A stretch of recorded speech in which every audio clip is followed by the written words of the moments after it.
Hello दोस्तों, good morning. मेरा नाम अजीत कुमार है। आज के वीडियो में हम लोग देखेंगे what is add transient method, add scoped method and add singleton method. Last video में हमने बताया था कि डिपेंडेंसी इंजेक्शन में सर्विस के लाइफ टाइम को मेंटेन करने के लिए सर्विस डिस्क्रिप्टर कीवर्ड का यूज हमने किया था program dot C S file में। लेकिन आज के वीडियो में इन मेथड के थ्रू हम डिपेंडेंसी इंजेक्शन में लाइफ टाइम को कैसे मेंटेन करते हैं उसके बारे में सीखेंगे। तो एक बार रिवाइज दोबारा से कर लेते हैं transient, scoped and singleton keyword के बारे में। तो अगर आप अपने एप्लीकेशंस के अंदर में कोई स्टेट मेंटेन नहीं करना चाहते हैं, इवन सिंगल रिक्वेस्ट में भी अगर आप किसी सर्विस का मल्टीपल ऑब्जेक्ट को क्रिएट करते हैं और उसमें भी अगर आप स्टेट मेंटेन नहीं करना चाहते हैं, तो इस केस में आप ट्रांजिएंट कीवर्ड का यूज कर सकते हैं।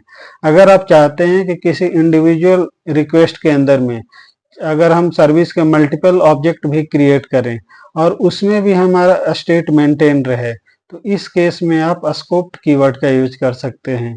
और अगर आप चाहते हैं कि अपने एप्लीकेशंस के अंदर में चाहे कितने भी रिक्वेस्ट हो और सारे रिक्वेस्ट में हमारा स्टेट मेंटेन रहे, तो इस केस में आप सिंगलटन कीवर्ड का यूज कर सकते हैं। तो यही तीनों में बेसिक डिफरेंस होता है ट्रांजिएंट, स्कोप्ड एंड सिंगलटन में। तो अब इसको एक बार प्रैक्टिकली देख लेते हैं। तो मैं अपना विजुअल स्टूडियो ओपन करता हूँ।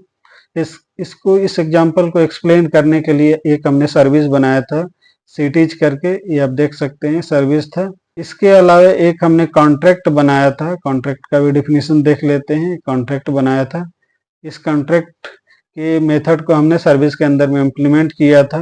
ये आप देख सकते हैं सर्विस के अंदर में हमने इसको इम्प्लीमेंट किया था। ये हमारा जो भी मेथड है गेट सिटी, ठीक है। इसके बाद हम कंट्रोलर के अंदर में इस मेथड, इस सर्विस ऑब्जेक्ट को इनिशियलाइज किया था इसके कंट्रोलर के कंस्ट्रक्टर के अंदर में।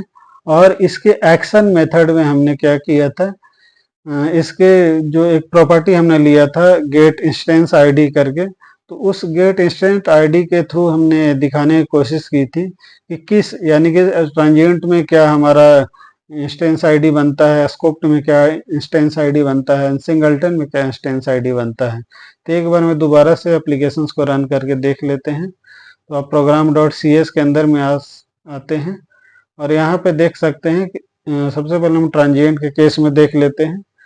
तो ट्रांजिएंट में देखते हैं, तो ट्रांजिएंट में यहाँ पे एक चीज और आप ध्यान दे सकते हैं, कंट्रोलर के अंदर में एक ही सर्विस के हमने मल्टीपल इंस्टेंस बनाए थे। इंस्टेंस 1, इंस्टेंस 2, इंस्टेंस 3 बनाया था, ठीक है। तो अब ट्रांजिएंट के केस में देखते हैं कि अलग अलग इंस्टेंस में क्या हमारा जो यूनिक आईडी होता है क्या बन रहा है। तो एक बार दोबारा से मैं एप्लीकेशन चलाता हूँ और आप देख सकते हैं कि हमारा यूनिक आईडी जो है हर ऑब्जेक्ट के लिए डिफरेंट बन रहा है। हमारा एप्लीकेशन ओपन होने वाला है, 1 मिनट वेट करते हैं। तो ये आप देख सकते हैं हमने 3 ऑब्जेक्ट का क्रिएशन किया था, तीनों ऑब्जेक्ट के लिए ट्रांजिएंट के केस में अलग अलग इंस्टेंस आईडी हमारा क्रिएट हो रहा है, ठीक है। अगर मैं सेकंड रिक्वेस्ट को रेज करता हूँ, उस केस में भी हमारा यूनिक आईडी जो है अलग अलग क्रिएट हो रहा है। उसी तरह मैं स्कोप्ड के केस में देख लेता हूँ क्या बनता है। स्कोप्ड, तो स्कोप्ड के केस में देखते हैं कि सिंगल रिक्वेस्ट में जो हमारा यूनिक आईडी है क्या बन रहा है। तो आप देख सकते हैं कि स्कोप्ड के केस में सिंगल रिक्वेस्ट के अंदर में हमने सर्विस के 3 इंस्टेंस को क्रिएट किया था। आप यहाँ कंट्रोलर के अंदर देख सकते हैं ऑब्जेक्ट 1, ऑब्जेक्ट 2, ऑब्जेक्ट 3। तो तीनों ऑब्जेक्ट के केस में जो हमारा यूनिक आईडी बना था एक ही बना था। अब यूनिक आईडी ये जो एक बना है डिफरेंट तब होता है जब हम सेकंड रिक्वेस्ट को रेज करते हैं। तो सेकंड रिक्वेस्ट में आप देख सकते हैं ये आईडी इसका चेंज हो रहा है। हर सेकंड रिक्वेस्ट में इसका आईडी चेंज हो जाता है, ठीक है। तो ये डिफरेंस होता है ट्रांजिएंट एंड स्कोप्ड के केस में। उसी तरह सिंगलटन के अंदर में देख लेते हैं। तो यहाँ पे मैं सिंगलटन लिखता हूँ। सिंगलटन में आप देख सकते हैं कि मल्टीपल रिक्वेस्ट के अंदर भी हमारा जो यूनिक आईडी है वो सेम ही बन रहा है। जैसे सेम बन गया सिंगल रिक्वेस्ट के अंदर में, अगर मैं मल्टीपल रिक्वेस्ट भी करता हूँ तो भी सिमिलर ही आईडी बन रहा है।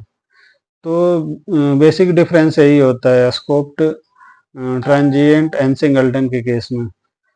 ट्रांजिएंट के केस में अगर हम सिंगल सर्विस का भी मल्टीपल ऑब्जेक्ट क्रिएट कर रहे हैं तो हर ऑब्जेक्ट के लिए अलग अलग स्टेट इसका क्रिएट होता है। स्कोप्ड के केस में मल्टीपल ऑब्जेक्ट क्रिएशन पे भी सिंगल मतलब हमारा जो स्टेट रहता है मेंटेन रहता है।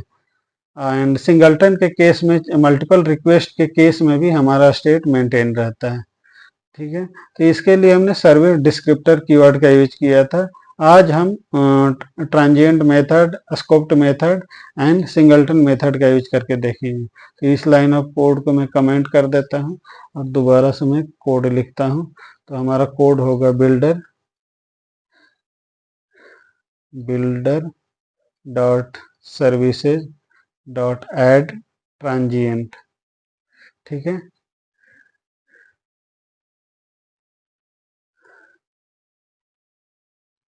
बिल्डर डॉट सर्विसेज डॉट, तो आप देख सकते हैं कि हर ऑब्जेक्ट क्रिएशन के लिए अलग यूनिक आईडी जनरेट हुआ है। इसी तरह ऐड स्कोप्ड होता है, ऐड स्कोप्ड, इसमें आप देख सकते हैं कि मल्टीपल ऑब्जेक्ट क्रिएशन पे भी हमारा यूनिक आईडी सिंगल ही क्रिएट होगा। ये देख लेते हैं, ये हमारा सिंगल ही क्रिएट हो रहा है। अलग जब हम रिक्वेस्ट करते हैं तो हमारा ये जो यूनिक आईडी होता है डिफरेंट हो जाता है। एंड उसी तरह ऐड सिंगलटन का भी देख लेते हैं, add singleton.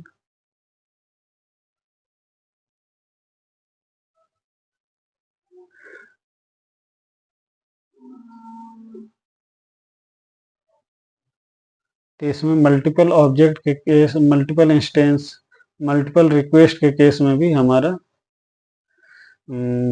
Unique ID generate होता है, सिंगल यूनिक आईडी, यानी कि सेम यूनिक आईडी जनरेट हो रहा है। So thank you and good day.